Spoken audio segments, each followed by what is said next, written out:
I was like, you know what? If I'm a terrible daughter for like the rest of my life, I took my parents to Buckingham Palace. So like, it was like a light bulb went on and I thought, I can never find nude underwear. Frustrated by the lack of skin tone options for women of color, Nubian Skin founder and our guest for today, Ade Hassan MBE, decided it was time for a different kind of nude, being featured in every major fashion publication, supplying the wardrobes of major productions in Hollywood, the West End, and on Broadway, and being selected to provide the underpinnings for the Beyoncé Formation Tour. In 4 weeks, we went from 50 to 20,000 followers on Instagram. This is back in 2014. Hang on. Stay. You have some connections to Beyonce. Do you want to tell us about what happened there?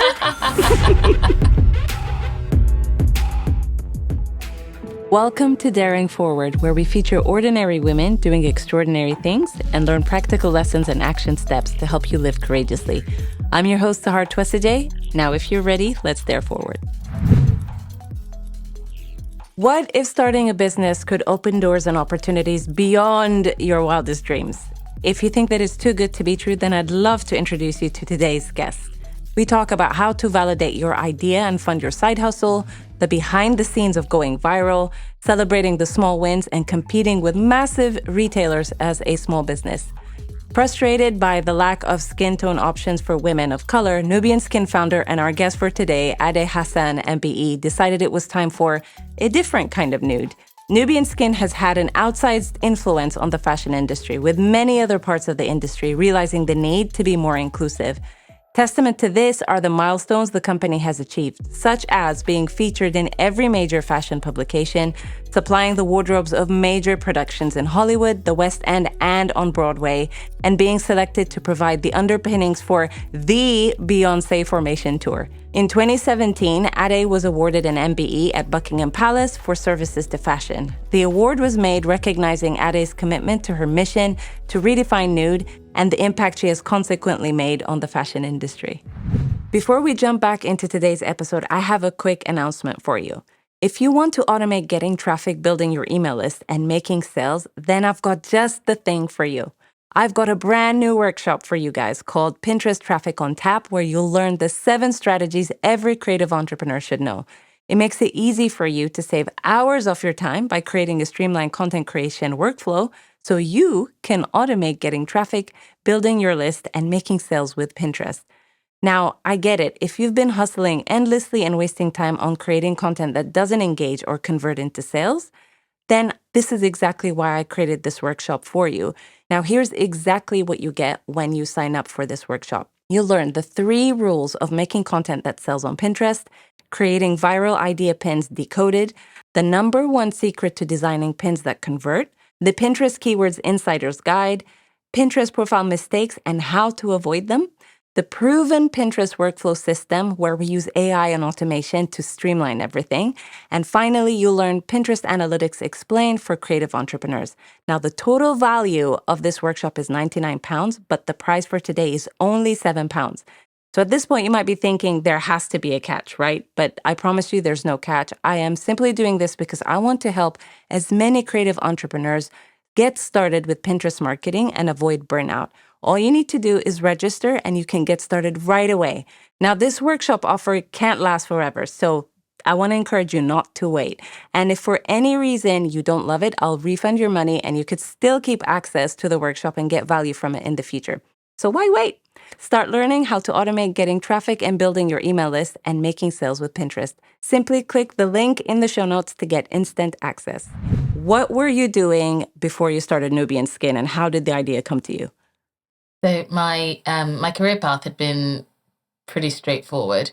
Went to university, did my master's, went into finance because that was something that had been really interesting to me and I wanted to do. And I did that for a couple of years, loved it, took some time off, then decided to try management consulting because I had always wanted to start my own business. And I had thought, you know what, management consulting could be an interesting way of understanding how businesses work. Started doing that, realized pretty quickly that it wasn't for me. But I remember the afternoon I got the idea for Nubian Skin. Like, I still remember it. I was at a client site in the middle of Gloucestershire and I was sitting at a desk And there had been a bunch of different business ideas that had been swirling around in my head and nothing was really sticking. And I just remember the moment it was like a light bulb went on and I thought, I can never find nude underwear. Like I just want nude tights and I want a nude bra and I can never find one. So I start Googling and searching and I just like it dawned on me, nobody is doing this. And I knew I needed it. I knew that clearly there's so many other women of color who need it. Wow. And that was the moment that the idea sort of like came to me. And then the idea sort of took a life of its own because it just consumed me. I was like, yes, this is it. And that was the start of the journey. And that was sort of when I realized, okay, this is the direction that my career is going to take for a while. You know what I find amazing about this is that often I find that with entrepreneurs and founders is that the genesis of the idea is almost spiritual. Like it's so intuitive. Like how I'm just fascinated by how the idea just came to you, and also the fact that it's so specific and so niched. Like how did you then recognize that there was a demand for it? Because it was a problem for yourself. Did you then have to research and find out if it was a problem other Black women were having as well? Or how'd you go about that? Absolutely.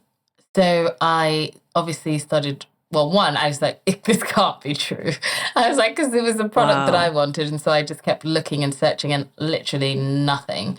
And I know there was a company that was doing like a couple of different nudes, but the darkest was like it just was not dark. And so I thought, really? Nobody's doing nude for like dark women? Like, what is this? And so, yeah, it was, a lot of research. And then I started like trying to delve into like, okay, blogs about lingerie. Like, is anybody talking about this?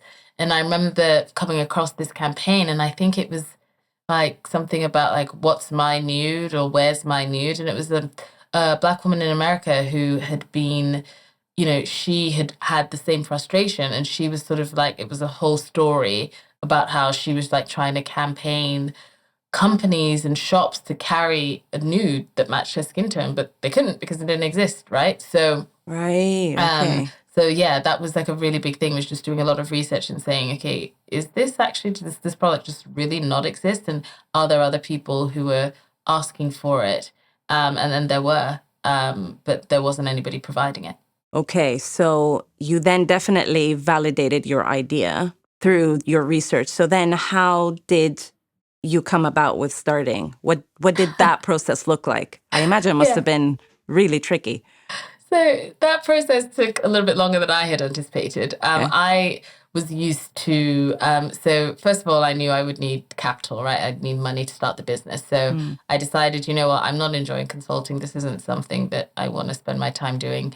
I do love finance, and I could make more money doing finance. And so I went back into finance, which was great. And it was a brilliant experience going back into that. But I did go back with the purpose that I wanted to save money to fund Nubian Skin. Okay. And the first 2 years were just like head down, saving money. And I'd come up with the concept in the spring of 2011. I actively started working on Nubian Skin the spring of 2013, so about 2 years later. The whole time I'd sort of been jotting ideas as I had them, but I actively started working on it then. Okay. And I had no experience. I had no experience in the fashion industry, no experience about lingerie. Fabric suppliers didn't make the colors that I needed. So it was literally starting with a completely blank slate. Okay. And I was going to makeup counters to try and understand colors and like grouping colors and trying to match them to Pantone swatches, which didn't work, but it was a starting point. And then it was a year and a half of developing the colors. Like, let's not worry about the product yet, but actually what colors are we going to do? Because the colors are the most important thing. And so that was a year and a half process of visiting makeup counters, trying to match to Pantones, sending it off to the factory, fabric swatches coming back and me going, this doesn't look like human skin tone. Okay. Let's add some more red, let's add some more yellow, let's add some depth to it. So that was a year and a half long process. At one point I was literally boiling tights in like tea and coffee and of different strengths to try and find the color to send to the factory to be like, replicate this, this is my color.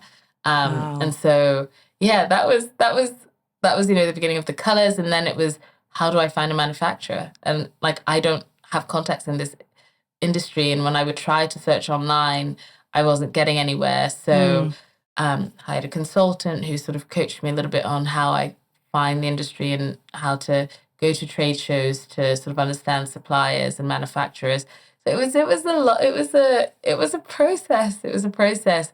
And from the start of that, so from concept, which was 2011, to really actively, like creating the company and starting trademarking, which was 2013, that was 2 years. And we didn't launch until October 2014, which was about another year and a half after that. So from idea to, the first product moving out the door was 3.5 years. So then you launched in 2014. Exactly. What was that like? So that was, I look back at that time and it was absolute madness. Like I just, I finally got my first product samples in the summer of 2014. And I remember in August 2014, I did a photo shoot with 4 beautiful models, and it was so much fun. And I had the first product on them, and I was just like, oh my goodness, I can't believe this is happening. And I did an amazing, amazing shoot, which I like directed and styled and did all of that on my own with a great photographer. And then I went on holiday. And at that point, I had about 50 followers on Instagram. So then I put this like picture of 4 women up on Instagram and went on a holiday for a week. My phone kept buzzing and I was like, oh my goodness, I've got 100 followers on Instagram. This is so exciting. Like we didn't have product yet. Yeah. And then at the end of the week, I had 1,000. I was like, whoa, this is like, whoa, that's a lot more people than I was anticipating. and then it went viral because people just hadn't seen images like that. And so in 4 weeks, we went from 50 to 20,000 followers on Instagram. This is back in 2014. Hang on. Say that again. You went from 50 to how many? 20,000 in 4 weeks. And all of a sudden, and bear in mind, at this point, it's just me. And I didn't even have an intern at that point. And so wow. I was still working, by the way. And so all of a sudden, the images are taking on a life of their own. And I'm getting like inquiries like the Mail on That, Daily Mail, Cosmopolitan, people like, hey, can you put us through to your press department? We want image rights. We'd like to do an article about this. And I'm like, yeah. Please just email press@nubianskin.com. And then I'd like go into like my Google like admin thing, be like, create press@nubianskin.com. And I'd be like, hey, yeah, sure, of course. Like, here are the image rights. Like, here are the images, and please credit this photographer, blah, blah. It was mad. And everything took on a life of its own. We didn't even have the website yet, so we were just capturing emails. And then a couple of months later, we actually launched the product.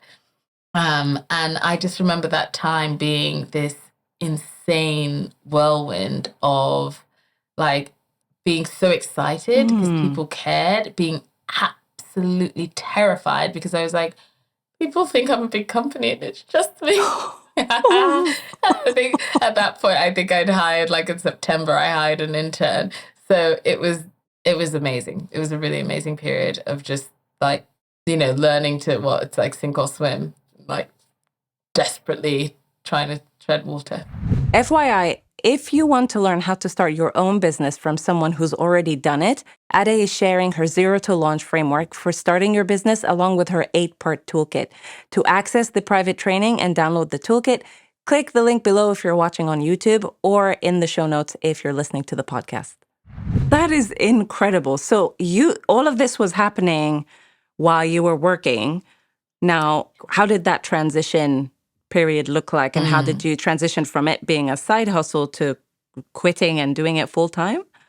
Yeah, so I mean, I had been pretty structured. So I'd gone into finance knowing that, okay, I'm starting at this job and I'm going to do it for a finite period of time and I want to save money. And I really enjoyed it. And like I had an amazing team, and it was like a really wonderful team. And that experience was great in and of itself.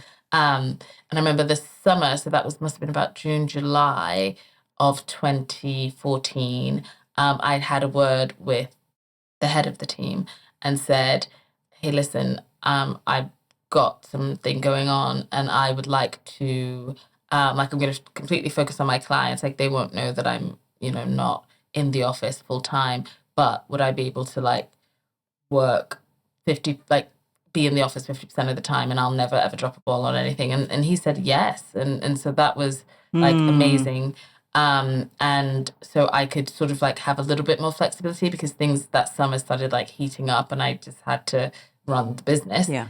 And respond to inquiries and like get it to the point where we could launch. And so I stayed with them until the end of the year. There was a fund that I was working on, and when that closed in December, that was sort of like a natural end point for me to then focus full time on Nubian Skin. Okay. And would you say at that point, did you feel like it was a risk to start doing it full time, or were you, in a sense, a little bit comfortable with where it was financially and kind of taking that leap?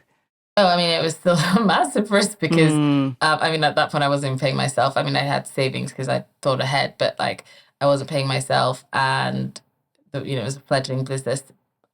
But I also wasn't married, didn't have a mortgage, didn't have children. And so I had an incredibly high risk tolerance. Yes. I think I got a relatively high risk tolerance anyway, but I had a very high one then because I was like, worst case scenario, if it doesn't work out, I'll just go back into finance, which is something I enjoy anyway. So like, so I didn't have very many responsibilities outside of myself. And obviously this business I was trying to grow. So my risk tolerance was pretty high. Okay.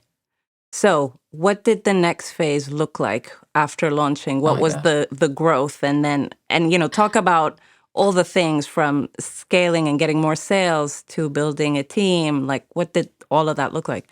It was, again, I didn't really have expectations, but I also was surprised at every turn. One, you then become, when you start a business, you then start to realize that, okay, I've worked for a lot of years. It's great. I know I can work hard, but my goodness, like I'm dealing with like, I'm responsible for rent. I'm responsible, like if I want my tiny office to be clean, like I've got to clean it. If I need to sort out getting rid of waste, like I've got to do that. If I've got to figure out paying the government the tax they're owed, like I've got to, so all of a sudden you're like, yeah, this is no longer a job. This is like 10 jobs. All the things which other people dealt with when I worked in, larger companies, like I had to do. And so that was overwhelming. And then being responsible as an employer. So the team was only 2 people for a very long time. Then it was just getting comfortable with just never knowing. Because at least, when you sort of have a set career, you know what you're supposed to do and you're learning from, other people maybe who are more senior. At this point, it was like, I don't know anything and I have to learn how to do it because it needs to be done. And so it was a shock to the system. And it was like, I'll be very, very, very frank. I was used to working hard, but I had not worked hard in that way. And people always talk about, oh, how do you have like balance? There was no balance. Like I was living, breathing, eating, sleeping this thing. And it was terrifying. It was absolutely terrifying because you sort of see, you're like, okay, sales are coming in, but then you're like, whoa, I just had no idea that like businesses can chew through so much money so quickly. Because it takes a lot of money if you're doing something like fashion where you have to like manufacture and hire, like it's capital intensive. So it was just that initial period was a lot about me saying yes, because exciting opportunities happened, right? Because when you have a novel, really innovative idea, you then get approached by people because what you're doing is interesting. And so it was this interesting dichotomy of some companies, retailers approaching us who I was like, in my life, I never thought that I would be like, hanging out in ASOS offices, speaking to the head buyer, right? Like people like that who were on it and they were like, we'd love to stock you wholesale. I had never even thought about wholesale stocking. And so then really having to understand that, saying yes, and then figuring out how do you do this? Yeah. And on the other hand, you also then were like, okay, I'm doing wholesale now. I need to find retailers, but then retailers just not being open to that. So you had some retailers who were like way ahead of the curve and others who were like, why would we need other nudes? Like, what are you talking about? Okay. And so there was that like resistance of like a lot of rejection, actually. But also being really heady because people want to talk about you and write about you. And there was a point where I thought, okay, we're getting all this press and people think we're like amazing, but this is a small, like tiny micro business. And, I'm getting all of this attention. And then like you start getting like a bit of imposter syndrome of like, okay, I'm doing something cool. I'm doing something new. And yeah, it's amazing. But also like these massive, like publications are writing about me. And it's like, wow, yeah. I'm just trying to like figure out how to make this business work. And so there was just so much happening. There was a lot of, I'll say yes to it and then I'll figure out what I've just said yes to and figure out how to do it because I don't know what I'm doing. So it was a lot of learning on the fly. It was a real baptism by fire. And living your dream, like dreams can also be nightmares, right? So like living your dream never always looks like pretty. Yes. Sometimes like what's under the surface is like some real grit and hard work and you've just got to have a lot of tenacity. Yeah, you said something there. I mean, you said a lot in there that I could go into, but one thing that stood out at me was you mentioned having imposter syndrome. So how did you manage that? Because that can really be quite crippling for some people. And how did you manage that? And would you say that it gets easier with time? I don't know necessarily if I would say that it gets easier with time. I think you learn to manage it better with time. I also think some of it is around expectations that you put on yourself. So I definitely had like probably relatively like very, very, very, very high personal expectations. When I look back now, I'm like, whoa, like you accomplished so much with so little. Like, and I can acknowledge that because like doing what I did was phenomenal. But I also discounted a lot. So I spent a lot of years having like amazing achievements, hitting really cool milestones, getting amazing awards. And I just never celebrated them or even acknowledged them because for me it was like, okay, yeah, this is great. I just won like Great British Entrepreneur of the Awards. And then I'm like, I've got to go to the warehouse and like build like units because we've decided to do stuff in-house. Or, it's like you find out, you're like, oh my goodness, I'm going to get like an award from the Queen for services to the fashion industry. Like, this is amazing. And I'm like, it is amazing. I'm so excited that I'm also like, oh my goodness, like, how am I going to like pay for the new, like, so it was just constantly like not, now I'm much better at that. Now I'm much better at saying, okay, you know what, celebrate the wins because it's all part of the journey. And like, yes, you need to be cognizant of like problems that are going to arise or things you need to deal with, but also like remember it's just part of the journey. It's not like the end of the world because I focused a lot on like these are problems versus like, hey, look at all you've done. Because I remember being interviewed by somebody and they started listing off things. They were like, and this happened and this happened and this happened and this happened and this happened. And I said to her, I was like, oh my goodness. I was like, thank you saying all of that. You needed to hear it. I just, it hadn't like registered. And she was just like, are you okay? I was like, well, I mean, it just hadn't registered. And so, yeah, I think sometimes it's really, you have to like give yourself kudos and really take the time to give yourself those kudos because it's a big part of the journey. Yeah, it absolutely is. And I think it's a real struggle for so many people, this celebrating the small wins, because I think, especially when you're a driven and ambitious person, the temptation is always to either problem solve or look into the next thing to achieve. So I really appreciate you actually mentioning that. What was it like getting awarded by the Queen? That's incredible. Yeah, I mean, it is. Sometimes I like think back and I'm like, like that happened to you. Like, do you realize that happened to you?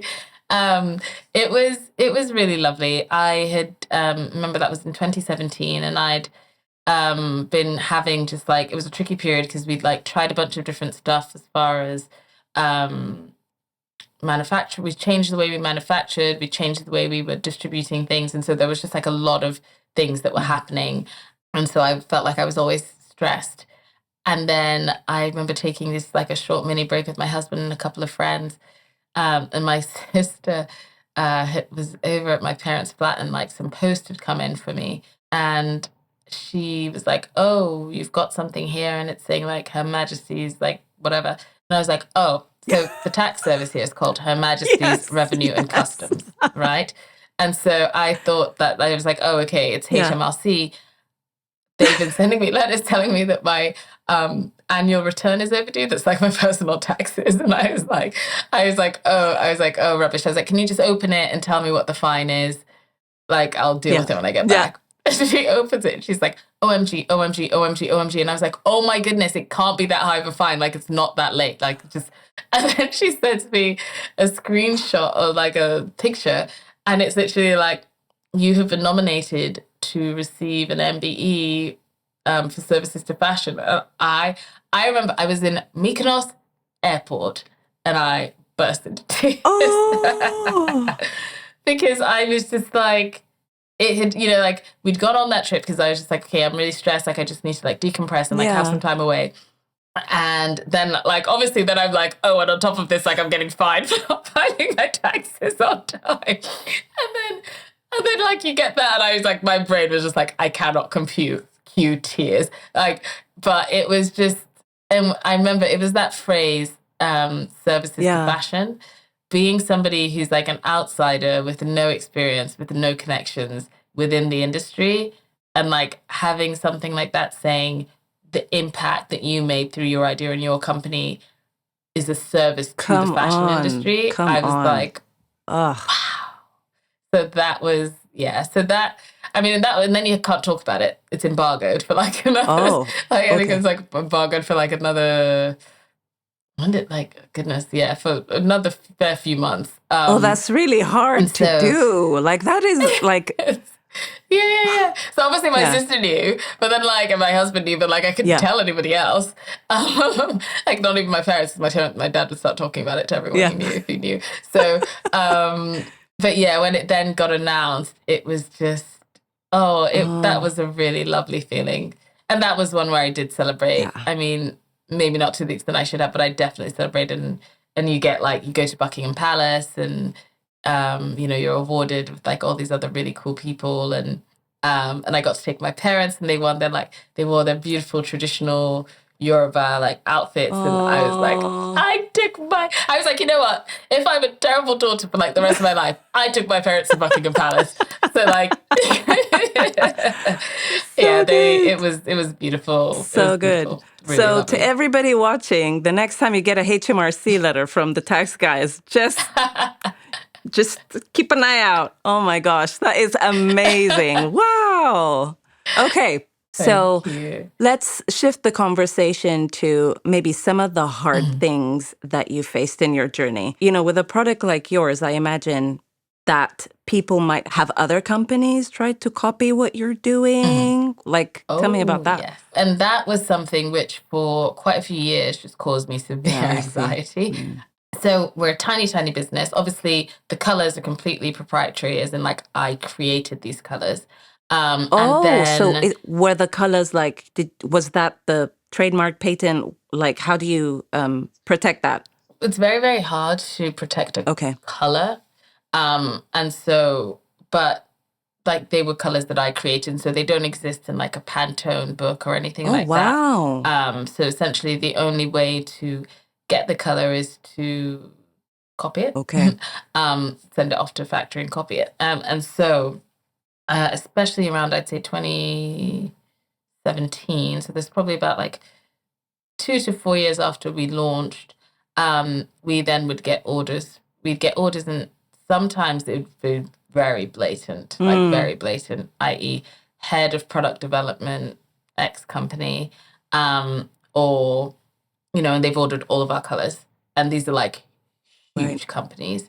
Sometimes we'd then get orders which you're like, why have they ordered a bunch of different sizes and a bunch of different colors like that? Like orders that didn't make sense. And then we like somebody in the team would like Google the address and they'd be like, oh gosh, this is like massive like department store over here. Or essentially every single and that was really, really that. And I would literally just like, like almost like have palpitations because I was like, I have no protection here. Like we're tiny. all my capital is tied up in like just trying to like keep the business going and pay for products, pay for manufacturing, pay for components. Like I can't fight this. And now I know how to deal with that a lot better, because that's kind of like the world that we live in the fashion industry. But essentially, if any company has a color that is remotely decent for darker skin tones, I can probably send you the receipts of when they ordered it from us. 100%, like anyone you think of. Wow. Anyone. Okay. And so that is, and that's a really challenging thing. I think it's really hard to be the first mover, because you take up all the cost and it's all your time on, developing something. And so for these companies, they come in and they're like, okay, fine, like whatever, I spend like £50 on buying some product. And I'm like, no, what you've stolen is years of development and research and ideas. Okay. And so that, that was a really bitter pill to swallow. But it is, that's it. That's kind of like the blessing and the curse of being first mover is, when you're innovative and you're celebrated for that. But it does mean that everybody else then piggybacks off of you, whether or not they choose to do it in a way that's respectful, because all of these places could have just said, we'd love to collaborate with you. Like, we'd love to do a special, and that would have been like a beautiful way of celebrating a small Black-owned, female-led business. But most of the time, people are just looking at the bottom line. And so they steal from small companies, which happens a lot. Oh, gosh. So then how do you differentiate and stay, like when you're a small business, as you're saying, competing with all these huge retailers, what would you say is the thing that you have that keeps people coming back? Of course. Well, I think authenticity is something that it's like you can steal just about anything, but you can't steal that. So being the person, who created it and being really authentic. I mean, everything, we're still a tiny team. And so everything we do comes from the heart. And I think that comes across in our messaging, it comes across in our imagery. We have always been like, the one thing that I always say to people is, I wish every woman could come to like a Nubian Skin photo shoot, because it's such as like, and we get this feedback from like all the models we work with, they're like, it's just so positive. You have like these beautiful bodies, you've got like these beautiful skin tones, and it's this pure celebration. It's not like, oh, you need to do this or you need to like look this way. It's just like, you look that way and you look amazing, and we're celebrating your skin, and I wish I could bottle that feeling and sell it, because it's really lovely. And I remember once when I was pregnant, the photographers and the models got me they were like, you need to get in front of the camera. We were shooting this really cool campaign. They were like, you need to get in here. And so I then was on the other side. So I wasn't like there, like director. I was on the side. And I was like, this is amazing. It's like, they're all just like doing what like me and my team are usually doing for them. They're like doing to me. And I was like, this is wonderful. They're like, you look great. You're beautiful. It's like we're being love bombed like behind the camera. So I think that like the authenticity, our colors are perfection. Because we're like, we created the colors. The colors are perfection. Like, you will not get a better skin tone match. Like, they're just beautiful, beautiful skin tone colors. And then also we have a broad range of sizes, especially when it comes to fuller bust, because a lot of women of color are fuller bust. And so a lot of the brands, who maybe say, okay, we do all these different skin tones, if you actually then look at their offerings for the support, not just like, we do 5X, but like the actual like, okay, you might do 5X, but do you do like a 30G cup? No, you don't. Because that's where a lot of people, when it comes to bras specifically, that's a really big issue, is actually finding something in your color, but then also with the actual sizes. And it's something that we're still looking at expanding even further, because we know that we still have work to do there. Speaking of bras, I know that at some point you introduced softies into your product line. Can you, for those who don't know what they are, can you explain what they are and like how did that partnership come about? Of course. And so a softie is it's a medical prosthesis. So a lot of times, not a lot of times, but sometimes when a woman is diagnosed with breast cancer, they have to remove the breast in order, as part of her treatment. And so when that happens, the first prosthesis they're given is called a softie, and it is it's essentially a mound. It's a fabric covered mound which you put into your bra to maintain symmetry between both breasts.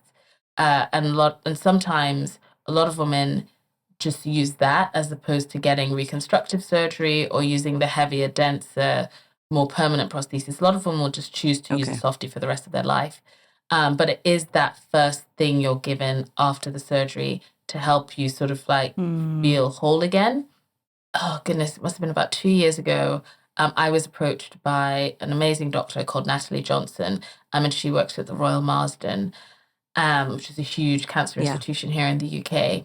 And she said, Ade, I have so many patients who are coming in and we have to give them sort of beige colored prostheses. And they look down and they're already so vulnerable and they see this sort of like pale ivory or beige colored thing against their dark skin it breaks them.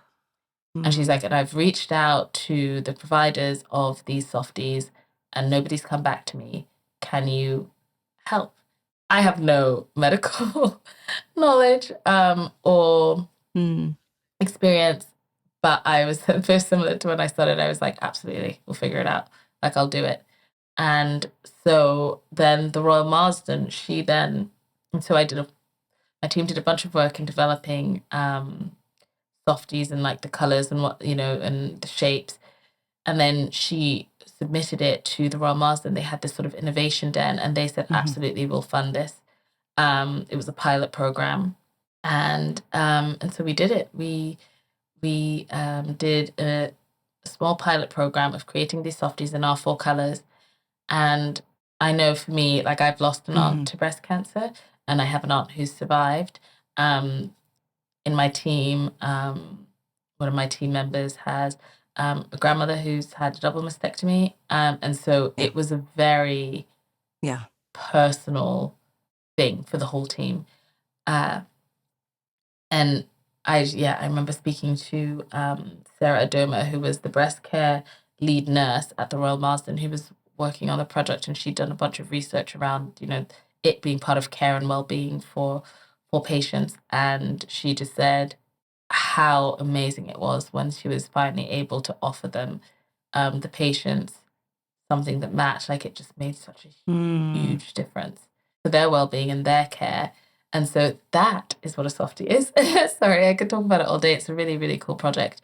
And we did the Royal Marsden project and that's been amazing. And we'll be launching the softies on our website so that people who aren't patients of the Royal Marsden will be launching those in February at the end of this month. And so, but yeah, the softie project was one of those things where you go, you know what, this has been a journey, because it has been a journey, but you go, even if it was just for that, that's so beautiful to hear. And actually, when we got you on the show, I actually saw the footage of you on the BBC, I think, when you partnered with the doctor and you were talking about it. And I remember thinking, I have to have her on the podcast so she can make it. And it meant a lot to me, actually, because I lost my mom to breast cancer. And I also have my sister who's a survivor of breast cancer. So it's such an amazing and beautiful thing. And I wish that I knew about it and it was available at the time. But, you're going to have such an impact in such a beautiful way to women that need it. So just thank you for that. Let's end with my final question, which is a bit of a fun fact about you. Apparently, you have some connections to Beyonce. Do you want to tell us about what happened there? Oh my gosh. I mean, I wish I had more of a personal connection to Beyonce, but so fun. Yeah, that was fun. It was 2016, the year of the Formation Tour, of Formation Fame. And I remember that had come out, and obviously that was just such a beautiful celebration of Blackness, like that whole album and everything that went into it and the symbolism, and so much of what she did was like the people and that she surrounded herself with and used in the tours, and everything was very much Black owned and celebrating Blackness. So the whole, that point, there's 2 of us and an intern, and we're all Beyonce fans. and I get an email and it's like, hey, we love your brand. Beyonce's used your stuff.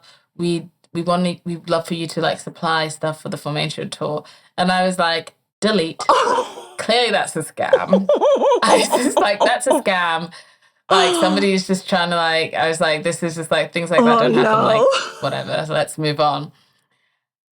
And then I was like, I have a few friends who are stylists. I was like, maybe I'll just like forward them the email to be like, have you heard of this guy? Because I was like, I don't know who this person is. I was like, have you heard of this guy? Because also the other thing is a lot of stylists don't like they just have like normal Yeah, they don't have addresses, websites or anything. Kind of think, yeah. No, right? And you think like, oh, it would be like, I don't know, like BeyonceStylist.com or something like super legit, as opposed to just like a random personal email. So I was like, this isn't legit. And so I forwarded the email to a couple of friends who I know who are stylists and stuff. And I was like, have you ever heard of this person? And they like respond, I think one of them in like all caps being like, respond right now. Like this, like, yes, like he is like totally legit. And so then I was like, oh yeah, because it was like a few days later, I was like, I would love to work with you and da da da. And then he's like, yeah, this is great. He's like, these are the sizes we need, these are the numbers, like, and like they just placed an order. And I was like, this is like, did Beyonce's team just place an order for Nubian Skin? Like, what's going on? So then we didn't hear from them for a while. Like, obviously everything got delivered. And then the images started coming out. The tour. From the Formation Tour.